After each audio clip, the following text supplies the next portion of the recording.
Wabarakatuh. Kita bicara bab awal pendahuluan tentang perencanaan keuangan keluarga. Nah, tentu kita sering dengar ya, besar pasak daripada tiang.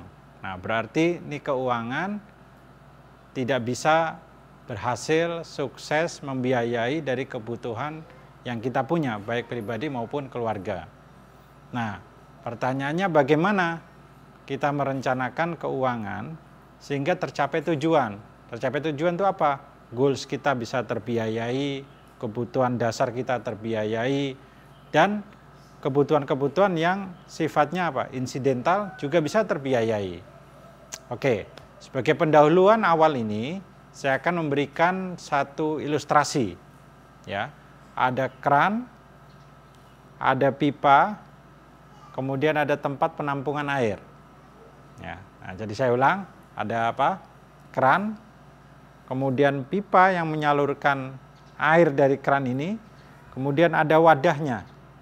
Ya. Nah, ini yang kita kelola. Jadi ada 3 hal yang kita kelola.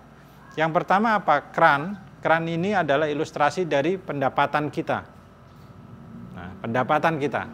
Artinya memang hukum dasarnya semakin besar kerannya ini makin kencang, atau kerannya mungkin nggak 1 tapi 2, 3, 10.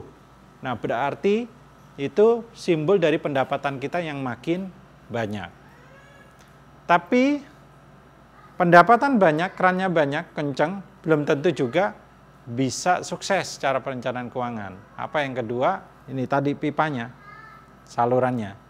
Kalau pipanya bolong, bocor, apa yang terjadi? Tidak ada air yang ditampung, karena semuanya habis di jalan. Ya. Kerannya 1, pipanya bagus. Bisa jadi dia lebih baik daripada yang kerannya 10, tapi bocor semua. Nah, ini perjalanan proses hari demi hari kehidupan kita nih, pipa ini. Jadi bagaimana kita mengatur keran yang sudah mengalirkan pemasukan, income ini benar-benar nyampe untuk tujuan dari financial goals kita. Ya, benar-benar jadi wujud apa yang direncanakan. Oke.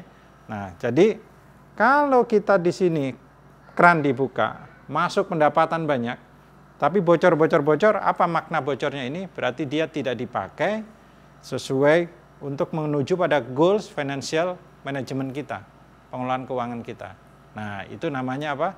Bocor. Ya, kita punya goals, misalnya rumah. Kemudian di sini bocor, tidak sesuai goals rumah. Dia kebanyakan rekreasi, kebanyakan investasi yang lain yang nggak jelas dan tidak mendukung pencapaian rumah itu. Ya, beli-beli barang yang lain. Nah, akhirnya goalsnya nggak tercapai. Jadi bocor ini bukan perkara uang hilang, enggak. Uang dicuri, bukan. Nah, tetapi apa? Dia mengalir tidak sesuai dengan tujuan, bocor. Oke. Nah, terus wadahnya ini wujud asetnya. Nah, jadi uang yang pendapatan yang kita terima mengalir diwujudkan dalam wujud aset apa? Nah, wujud aset ini bisa menentukan kesuksesan perencanaan keuangan. Ya. Contoh, kalau kita punya pendapatan mengalir utuh, wujudnya kemudian mobil. Mobilnya mobil mewah. Ya, Ferrari, nah, misalkan, atau apa. Nah, ini bisa jadi bukan pilihan yang bijaksana. Ya, bukan pilihan yang bijaksana. Kita harus menentukan wadah ini sehingga wadah ini tidak membebani kita. Di masa depan tidak menimbulkan biaya yang justru malah lebih besar dari pendapatan. Ya. Rumah seperti apa? Lebih bagus lagi rumah yang kemudian bisa juga produktif. Bukan rumah yang hanya tinggal, konsumtif, tapi juga produktif. Mobil, gadget. Nah, apapun aset yang kita bentuk di sini. Nah, ini akan menentukan. Jadi 3 faktor yang kita kelola. Ya, nanti kita akan bahas satu persatu di pertemuan atau sesi-sesi berikutnya. Pertama apa? Kerannya. Kemudian pipanya. Ya, kemudian wadah penampungannya. Kalau ini sumber pendapatannya, berarti semakin banyak sumber pendapatan, semakin bagus, tentu kan?